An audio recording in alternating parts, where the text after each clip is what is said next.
മനുഷ്യൻ ഇന്ന് അനുഭവിക്കുന്ന ഏറ്റവും വലിയ മാനസിക പ്രശ്നങ്ങളിൽ ഒന്നായിട്ട് എനിക്ക് തോന്നിയിട്ടുള്ളത് ഈ വ്യക്തികളോടുള്ള അഡിക്ഷനാണ്. ഈ ഡ്രഗ്സിനോടോ അല്ലെങ്കിൽ ആൽക്കഹോളിനോടോ അല്ലെങ്കിൽ സ്മോക്കിംഗ് സ്റ്റഫിനോടുള്ള അഡിക്ഷൻ എന്ന് പറയുന്നത് അത് മാത്രമാണ് നമ്മൾ അഡിക്ഷൻ എന്ന് വിചാരിച്ചിട്ടുള്ളത്. പക്ഷേ അതിനേക്കാളൊക്കെ ഏറ്റവും മാരകമായിട്ടുള്ള ഒരു പ്രശ്നമാണ് ഈ വ്യക്തികളോടുള്ള അഡിക്ഷൻ. അതായത് ഒരു വ്യക്തിയിലേക്ക് മാത്രം ചുരുങ്ങിപ്പോവുക. അവളില്ലാതെ എനിക്ക് ജീവിക്കാൻ പറ്റില്ല, അല്ലെങ്കിൽ അവനില്ലാതെ എനിക്ക് ജീവിക്കാൻ പറ്റില്ല എന്ന് പറയുമ്പോൾ, അതിന് പുറമേ നിന്ന് ചിന്തിക്കുമ്പോൾ, അത്രയും ആത്മാർത്ഥമായിട്ടുള്ളൊരു സ്നേഹമാണ് അവർക്ക് എന്ന് തോന്നിപ്പോകും. പക്ഷേ അത് ഡെപ്തിലേക്ക് പോകുമ്പോൾ നമുക്ക് മനസ്സിലാകും, അവിടെ എന്തോ ചെറിയ പ്രശ്നമുണ്ട്. അതായത് അവർ അവരെ തന്നെ മറന്നു പോവുകയാണ്. അവരുടെ ഡെയിലി റുട്ടീൻസിൽ നിന്ന് അവർ പുറകോട്ട് പോവുകയാണ്. അവരുടെ ലക്ഷ്യങ്ങളിൽ നിന്ന് അവർ പുറകോട്ട് പോവുകയാണ്. അവർ ചെയ്യുന്ന ജോലിയിൽ നിന്ന് അവരുടെ ഫോക്കസ് മാറിപ്പോവുകയാണ്. അങ്ങനെ ഒരു വ്യക്തിയിലേക്ക് മാത്രം അഡിക്റ്റഡ് ആയി നിൽക്കുമ്പോൾ, ഇപ്പോൾ ഡ്രഗ്സോ അല്ലെങ്കിൽ ആൽക്കഹോളോ മറ്റോ ഒക്കെ ഒരു ദിവസത്തിന്റെ ഇത്ര സമയം കഴിഞ്ഞാൽ പിന്നെ കിട്ടില്ല എന്ന് വേണമെങ്കിൽ പറയാം. അതുകൊണ്ട് അവൻ സമാധാനിച്ച് പോയി കിടന്ന് ഉറങ്ങിയേക്കാം. പക്ഷെ ഒരു വ്യക്തിയിലേക്ക് അഡിക്റ്റ് ആയി പോകുമ്പോൾ ആ വ്യക്തി എന്ന് പറയുന്നത് 24/7 ഇവരുടെ മുമ്പിൽ അവൈലബിൾ ആണ്.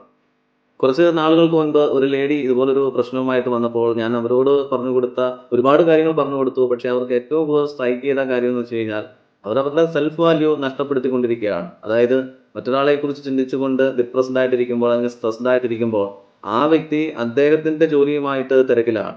അദ്ദേഹം അദ്ദേഹത്തിന്റെ സന്തോഷത്തിന്റെ പിറകിലായിരിക്കാം. അദ്ദേഹത്തിന്റെ പ്രശ്നങ്ങളുമായിട്ട് എൻഗേജ്ഡ് ആയിരിക്കാം. ഇനി ഇതൊന്നും അല്ലെങ്കിൽ അദ്ദേഹം വീട്ടിൽ സുഖമായി കിടന്നുറങ്ങുകയായിരിക്കാം.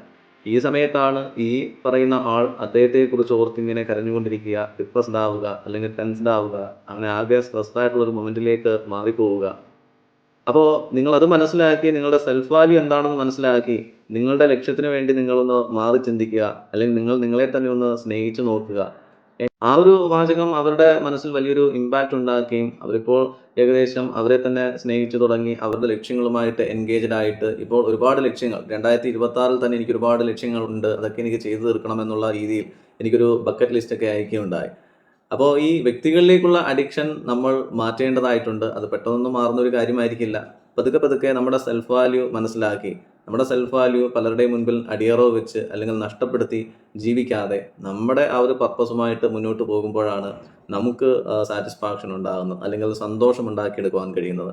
ബാക്കിയുള്ള സ്നേഹമൊക്കെ മറ്റുള്ളവരിൽ നമുക്ക് കിട്ടുന്ന സ്നേഹമൊക്കെ അതൊരു ബോണസ് ടിപ്പായിട്ട് കാണുക എന്നുള്ളതാണ് ഏറ്റവും നല്ലൊരു സൊല്യൂഷൻ എന്ന് പറയുന്നത്.